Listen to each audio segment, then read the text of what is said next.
on f6, and it is knockout. 5-2 is the score. Nobody's counting Magnus Carlsen out, but who would have believed that Hikaru Nakamura would jump out to a 3-point lead this early in the match?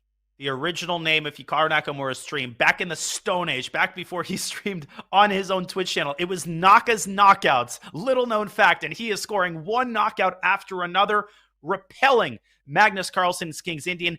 Robert, that game, it wasn't even close. Hikaru was in control essentially from the first move until the last in that game. He was. No, he hopped that knight from f3 to h4 into f5. He played d6 and cleared the d5 square for his other knight. Brilliant play from Hikaru Nakamura. Now with the white pieces, Magnus Carlsen, not obviously not in must-win territory, but I think for his confidence, for his psyche, he needs to get one right now. He does. And the lead itself, from a sort of pure match perspective, it's a 3-point lead. We've seen 3-point leads disappear like, I don't know what disappears. Name something that disappears. But we've Houdini? seen Argentina's lead in the first half of the World Cup, except they ended up winning. So that's not a very good analogy. Houdini doing an act. We've seen 3-point leads disappear in the bullet segment, and Magnus still has an entire 60 minutes of 3+1. But given the way this match has gone, Robert, that may be a bad thing. Hikaru is playing with such confidence. He feels that he can just put this match away, I think, with another couple of victories. And Magnus gets the same position he had earlier, right? This was good for him in that game where he just allowed the bishop to take on c3, got the open b file, and it looked very promising. So we have the same position once more. Will he play knight e5 to c4? And will Hikaru try to get b5 in earlier? This was the closest Hikaru came to losing a game. What I'm implying here, Robert, is that Hikaru still hasn't lost a game. Wait, is that true? That is true. Hikaru has not lost a game in this match. He's pulling a Magnus, and he's taking another swig from that. I think it's called a Stein, S-T-E-I-N. Yes. I learned that word recently. It's like a big mug. Yes, but usually you drink beer out of the Stein. So no, I don't know what he's drinking. That is an old school chess reference, a good one at that. What a legendary player. But c5 is a good move. Hikaru played it before. And I just have to say really quickly here that Hikaru Nakamura, he's looking poised. He's looking like he literally doesn't care, and he's definitely not fazed by playing Magnus Carlsen.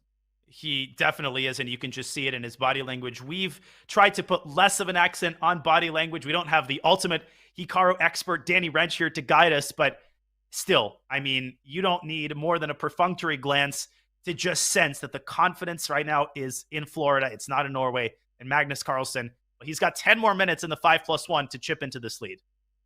He does, and I just want to give a shout out to the over 140,000 of you watching on Twitch and YouTube. We appreciate it. I think the players, they love the support, even though this is a stressful time for them. But rook to b1, played by Magnus. He is putting some stress down the b file because the queen on b6 is under attack behind it, the pawn on b7, and the b5 square is just one that the rook would like to jump to. Queen c6, not possible right now because knight e5 is a fork. The queen goes back to c7. And at the very least, Tanya, black had a kind of retreat for the last couple moves, and white has this healthy 2 pawns in the center and is targeting the pawn on b7. And I guess Hikaru believes in the pressure that he's exerting on white's center. From a stylistic perspective, I think this is right up Magnus's alley. He loves these types of positions. Practically speaking, I think he's got a slight edge. And like I said, this type of position is where Hikaru came close to losing. So he's going to have to continue being precise, and I think we might see a change of opening against the Catalan in the 3+1 segment. And in their third head-to-head SEC final, this will be the first win against Magnus in any time segment. So Hikaru in Blitz against Magnus, he has not won those time controls. He is going to win this one because there's at max this game and another remaining. So it looks like Hikaru is going to take a lead heading into the shorter time controls. It most certainly does, and he piles up on the d4 pawn, which is currently safely defended by the knight. The problem is that if you try to jump into e5, you take your eyes off of the pawn, and the d7 rook just has this nice parking spot on d6. You can keep chasing it, but that doesn't really lead anywhere. Or does it? Magnus sinks his teeth into b5. I like that move. Why not? That's a good square. You force the trade, no more tension. And b6 played quickly by Hikaru. That pawn now is targeted by this rook. The d4 pawn well defended, but down to the e4 pawn, that feels just a bit loose. And if black can induce the move e4 to e5, then the knight on f6 hops to d5 where it protects the b6 pawn.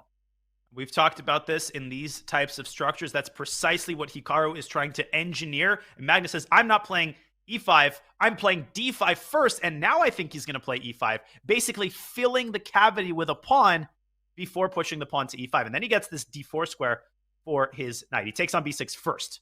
He might take on f6. Okay, he doesn't, but I was looking at a possible exchange sacrifice on the f6 square. Instead, Magnus pushed to e5. Now, the knight going to d4 is excellent for white. The knight goes to c3. Maybe there's queen g4, Danya, with knight f5 to follow. So maybe there's a rook sack on b1 for the attack.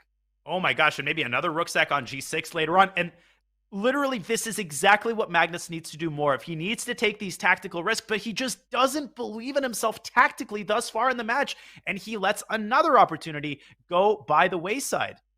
Yeah, I think knight d4 was a huge attack. It looked very strong, but he wants to bring his second rook to b6. So after the queen slides away to c8, the rook on b1 goes to b6. There could still be a rook sack along that rank over there, and knight d4 is to follow.